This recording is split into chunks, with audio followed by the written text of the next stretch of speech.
You have to stop letting your mind control you. Stop letting it control your actions. Stop letting your feelings get in the way of the things you need to do. Understand that it takes conscious thought to be successful. To go through every day, taking the right action steps, and doing the right habits that are going to influence your future and help you grow for your future. It takes real consistency, and that requires full focus, because sometimes you're not feeling right and you're not feeling ready to do this thing or to step foot outside of your comfort zone. But it's in this way of understanding which gives you faith in the process of staying consistent.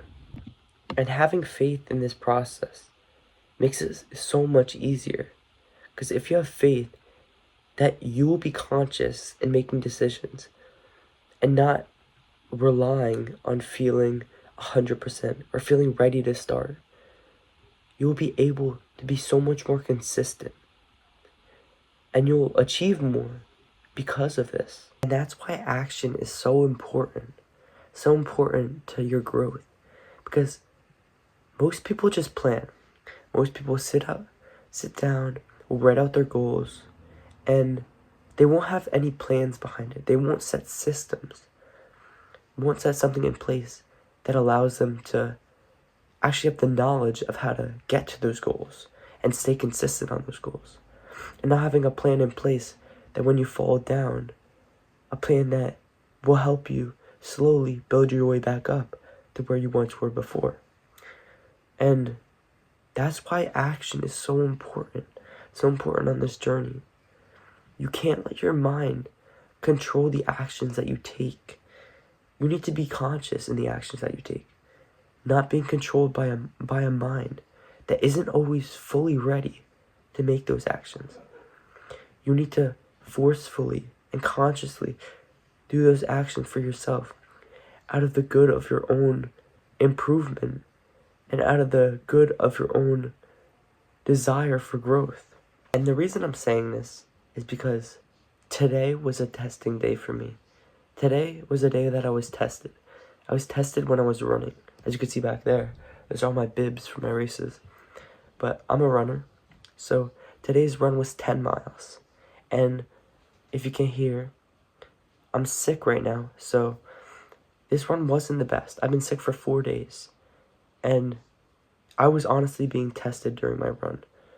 I felt like giving up at mile 4, and a great way to go about this is, for like running perspective, is just go one more step. Make it up that one more hill. Make it so the distance isn't the problem. You'd be like you almost have to trick your mind into thinking, oh, we can get there. And oh, this is easy enough. Let's just do that. You need to be able to trick your mind into thinking that you can actually do it.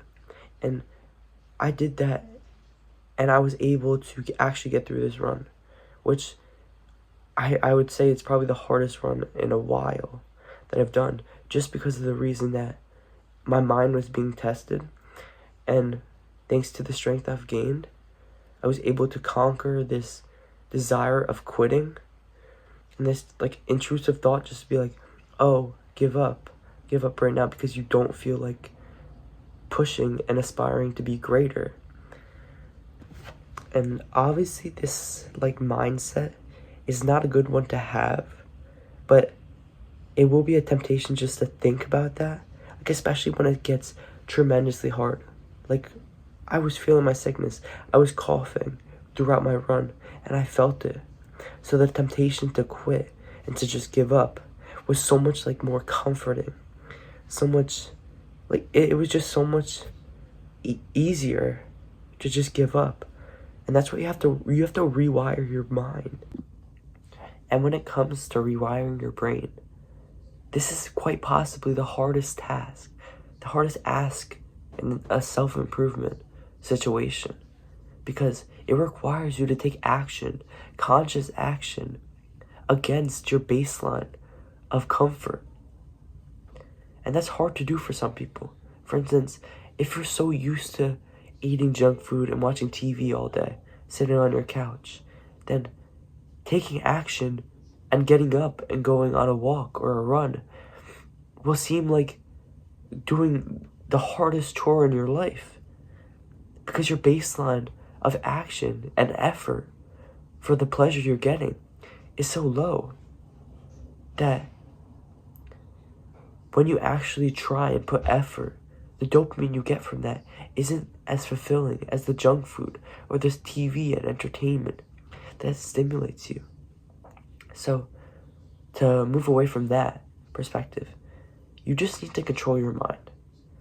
You can't let it control you, and you can't let it decide when you're ready to take action. And the truth is, you're never truly going to be ready.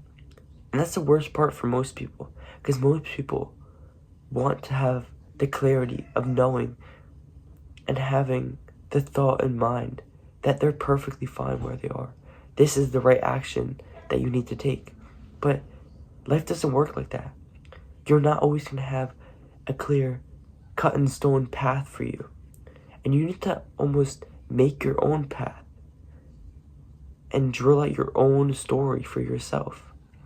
So, do the hard things when no one's watching, so you get the results when everyone sees. Thank you for watching.